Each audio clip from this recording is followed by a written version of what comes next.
Raise your hand if you've ever felt guilty. Come on, as human beings, we've all experienced guilt at some point or the other in our lives. And there's nothing wrong with feeling guilty. But sometimes guilt can get a bit much and can affect our lives in a very negative way. And today we're going to discuss on how we can manage this guilt. Hi, my name is Teja Priyadarshini and I am the founder for Akashic Center for Healing.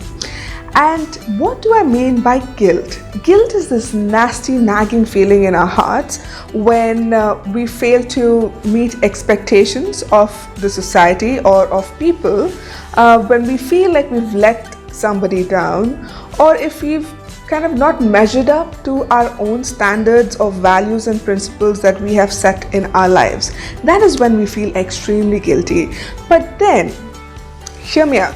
Not all guilt is bad guilt. Some guilt is good.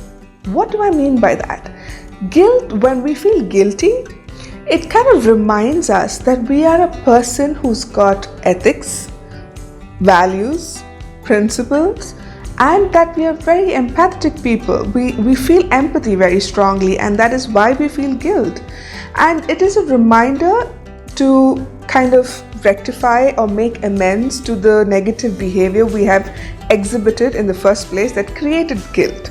So all guilt is not bad guilt. Good guilt exists, and this is how it reminds us to be a better version of ourselves. So what do I mean by bad guilt then? So bad guilt is when you have no control over the situation and you kind of blame yourself for it. You feel that, oh, it's because of me that this happened and it's my fault. And it just becomes very irrational, disproportionate, and misleading. That is when guilt can be really, really bad. And it also can be very unhealthy for you, especially if you harbor it and you kind of, keep growing that guilt inside of your heart instead of tackling it. So what can we do to manage guilt or kind of reduce it in our lives? The good guilt, we can manage it very, very easily. The first thing that we need to do is to acknowledge and accept it. So when we acknowledge this guilt that we have and we kind of accept it, then we immediately try and make amends. What do I mean by that? So when you feel guilty about saying something insensitive to somebody or doing something that caused a problem knowingly, intentionally, then you go and immediately apologize without any conditions. You don't apologize saying that, I'm sorry, but you know what? They're responsible for it. No, you don't do that. You just apologize and you accept the responsibility that it was you who created that issue. No matter if anyone else was involved or not, you take the responsibility for your own actions and you apologize sincerely, wholeheartedly, unconditionally. That is the first step that you can do. Second is you can make amends. For example, if what you've done has created an issue in someone else's life, then you kind of try and make amends to set things right so that they don't have to carry the burden of your actions. The third thing you can do is to change your behavior. What do I mean by changing behavior? Sometimes guilt can be very short term in the sense that you could have said something very insensitive to somebody and apologized for it.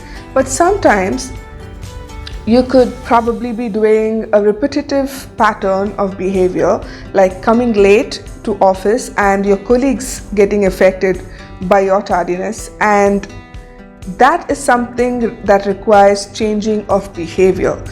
Unless you change your behavior, the guilt that you feel of putting everyone else at your workplace in a kind of a messy situation, you can't avoid that unless you change your behavior and come on time. You know what I mean? And the last thing that you can do is accept and move on. This is regarding good guilt. So what do I mean by accept and move on? You've done everything possible. You've changed your behavior, you've made amends, you have also apologized unconditionally and wholeheartedly, but the other person just doesn't want to do anything about it or is refusing to budge. you can't do much, can you? You've done everything you can. You need to accept it and move on. This is what you can do with good guilt. What can you do when you have this nasty little feeling of guilt growing and becoming a cancerous growth in your body? That is when you need to acknowledge the fact that you need to be realistic. Certain situations, like certain circumstances, may cause something, a situation where you feel extremely guilty about. For example, survivor's guilt is a huge problem for many of us. When we have survived something and someone hasn't, then it becomes this very heavy feeling in your heart, and you continue to hold on to it, especially when it involves a personal loss. Like, for example, if you've lost somebody in an accident but you survived that accident, I can't explain that feeling that you get, that it should have been me, or I should have done something to save that person, and so on and so forth.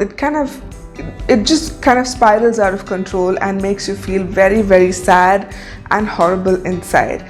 At this point, you need to be realistic. Certain situations and circumstances are not in our hands, and you need to stop blaming yourself for it.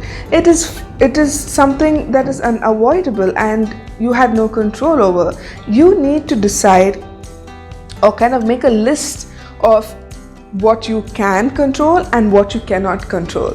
And if your list of what you cannot control is longer than the list of what you can control, then you have a problem, my friend. You need to let it go. You need to understand you're being very unrealistic about it, and you need to find a way to let go of that guilt.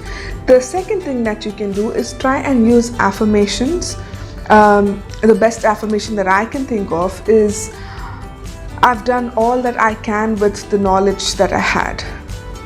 Because everyone learns a lot of things from situations that have happened in the past, and that knowledge wasn't with us when it actually did happen, right? So how do we know that this could have happened or would have happened? Sometimes we wouldn't even have control over these situations. So that is when you need to affirm to yourself that I did the best that I could do with the knowledge that I had. It could be a promotion that you got and your best friend didn't, but you need to acknowledge the fact that you probably had more skills and you were better experienced, and that is the reason you got the promotion, and it is not your fault that the management decided to give you a raise, right? So sometimes it is necessary for us to take a step back and understand what's happening and then create a plan moving forward.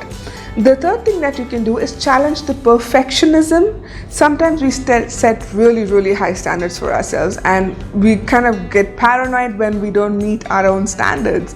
So we need to understand that we don't have to be perfect all of the time. You need to give it your best and then leave the rest. You can't overwork yourself and overdo things and then feel guilty about letting your own self down. You need to tone things down a bit when you know that these expectations that you have placed for yourselves are very unrealistic.